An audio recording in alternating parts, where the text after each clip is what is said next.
Hello दोस्तों, स्वागत है आपका घर बैठे खिलाड़ी के एक और एपिसोड में।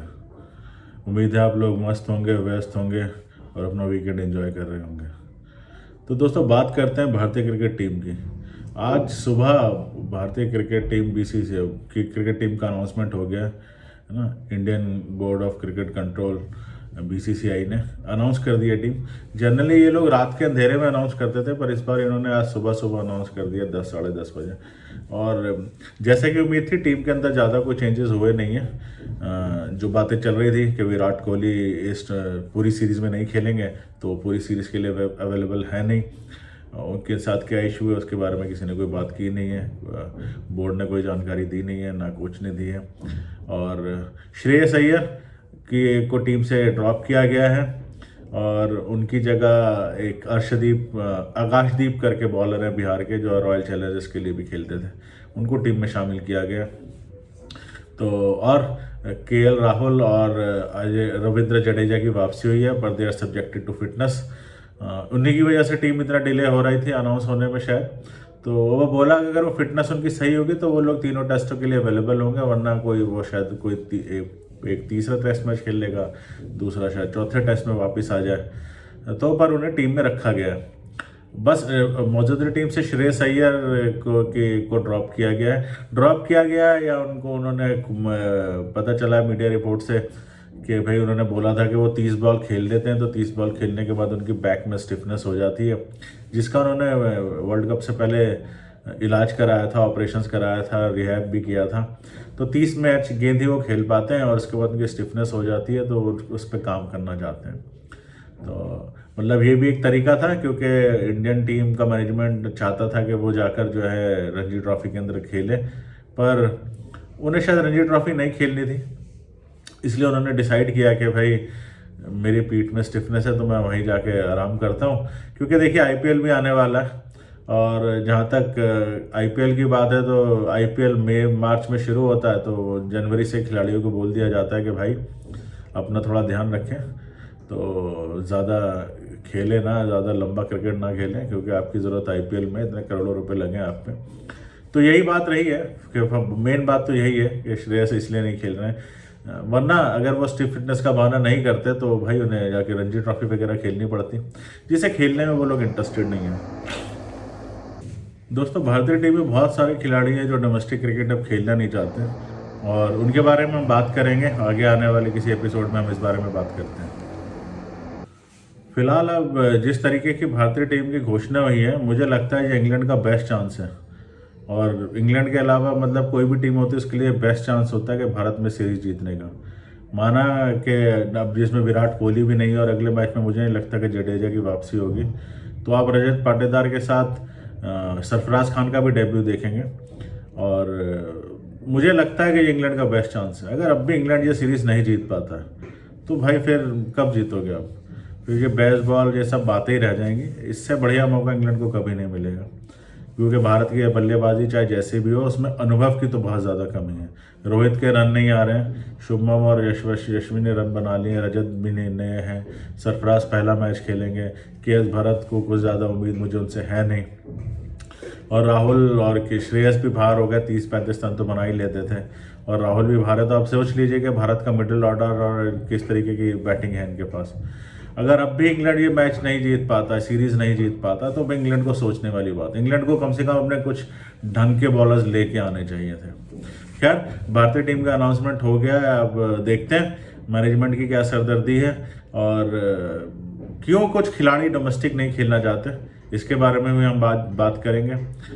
मैं जल्दी वापस आता हूँ एक दूसरा वीडियो बनाकर, जिसके ऊपर हम बात करेंगे उन खिलाड़ियों की, उन वजहों की, कि वो क्या वजह है और क्यों भारतीय खिलाड़ी डोमेस्टिक क्रिकेट नहीं खेलना चाह रहे हैं, और क्या कारण है इन चीज़ों का, और किस रास्ते भारतीय क्रिकेट जा रही है।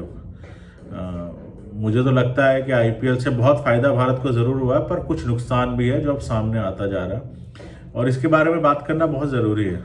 बहुत ज़रूरी है सब लोगों को ये भी जानना कि इसका क्या परिणाम होगा। अब यूट्यूब पर और मीडिया में जर्नलिस्ट तो बैठ के बातें करते रहते हैं इन सारी बातों के बारे में, पर एक आम आदमी क्या सोचता है, क्रिकेट फैन, हमारे जैसा फैन, आपके जैसा फैन, जो हम घर बैठे खिलाड़ी हैं, हम लोग इस बारे में क्या सोचते हैं, हमारी क्या राय है। हम लोग इमोशनल बहुत हैं, हम बहुत ज़्यादा इमोशनल बातों को बड़ा तवज्जो देते हैं। हम लोग टीम्स के साथ काफ़ी इमोशनली अटैच हो जाते हैं, खासकर आईपीएल की टीमों के साथ और कुछ प्लेयर्स के साथ, है ना। पर वो अटैचमेंट मुझे लगता है जो सोशल मीडिया के वॉरियर्स हैं उनका ज़्यादा है। उनको मुझे नहीं लगता कि क्रिकेट की इतनी समझ या वो है, उन्होंने इतने साल क्रिकेट देखा है। क्योंकि ज़्यादातर जो आजकल क्रिकेट के क्रिटिक्स बने हुए हैं वो सब के सब आईपीएल जनरेशन के लोग हैं, जिन्होंने शायद पुराने दौर की वो क्रिकेट नहीं देखी जब इतना ज़्यादा सख्त कंपटीशन हुआ करता था। तो इस बारे में बात करना बहुत ज़रूरी है कि भारतीय टीम कहाँ जा रही है और डोमेस्टिक ना खेलना इससे कितना प्रभाव पड़ता है, और जो खिलाड़ी डोमेस्टिक में परफॉर्म कर रहे हैं उनका क्या है, लोगों के लिए रणजी क्रिकेट खेलना कितना इंपॉर्टेंट है ना, वो क्या सोचते हैं रणजी क्रिकेट के बारे में। और खैर, भारत की जो टीम ये अनाउंस हुई है, मुझे तो ये अब तक की भारत की किसी भी सीरीज़ की, जब से मैं शायद क्रिकेट देख रहा हूँ, सबसे कमज़ोर टीम है। भले चोट से ग्रसित हैं, विराट खेल नहीं रहे हैं, पर है तो कमज़ोर टीम है। बल्लेबाजी में नाम शायद आप कह सकते हैं कि हाँ भाई बल्लेबाज है, पर उनकी कोई परफॉर्मेंस नहीं है, पिछले कुछ सालों में परफॉर्मेंस नहीं है, और कुछ जो है नए अभी टेस्ट खेलना शुरू करेंगे। तो this is the biggest chance that England have to beat India in a series, है ना। और लास्ट टाइम भी इंग्लैंड नहीं हराया था हमें 2011-12 में, तब तो हमारी टीम भी अच्छी थी। तो पर तब इंग्लैंड के बॉलर्स भी थोड़े अच्छे थे और उनके प्लेयर भी ढंग से क्रिकेट खेलते थे। तो अब ये इंग्लैंड के लिए चैलेंज है, बेन स्टोक्स के लिए चैलेंज है। चैलेंज क्या है, मैं तो कहता हूँ अपॉर्चुनिटी है। चैलेंज रोहित शर्मा के लिए कि वो इस टीम के साथ कैसे परफॉर्म करेंगे। तो जैसा मैंने कहा कि टीम की अनाउंसमेंट हो गई है, राहुल और जडेजा जो है वो सब्जेक्टेड टू फिटनेस हैं। आकाशदीप करके बिहार के बॉलर हैं जिनको टीम में शामिल किया गया है। अवेश खान को बाहर से बुलाया गया था और बाहर से भेज दिया गया। सिराज की वापसी हुई है, तो सिराज और बुमराह आपको इस टेस्ट में खेलते हुए नजर आएंगे और वही टीम रहेगी। मुझे लगता है भारत 5 गेंदबाजों के साथ ही जाएगा इस बार। वो सिराज और मुकेश की जगह से सिराज आ जाएंगे, बाकी बुमराह रहेंगे, अश्विन रहेंगे, कुलदीप रहेंगे और अक्सर रहेंगे। जडेजा का मुझे नहीं लगता कि इतने जल्दी वो फिट हो पाएंगे, उन्हें टीम में रख लिया गया क्योंकि टीम अनाउंस करनी थी और मुझे लगता है वो चौथे टेस्ट में से ही शायद वापसी करेंगे रांची में। वैसे राजकोट उनका होम ग्राउंड है जहाँ उन्होंने 2 तिहरे शतक भी मारे हुए हैं, पर मुझे उम्मीद नहीं है कि वो राजकोट में खेलेंगे।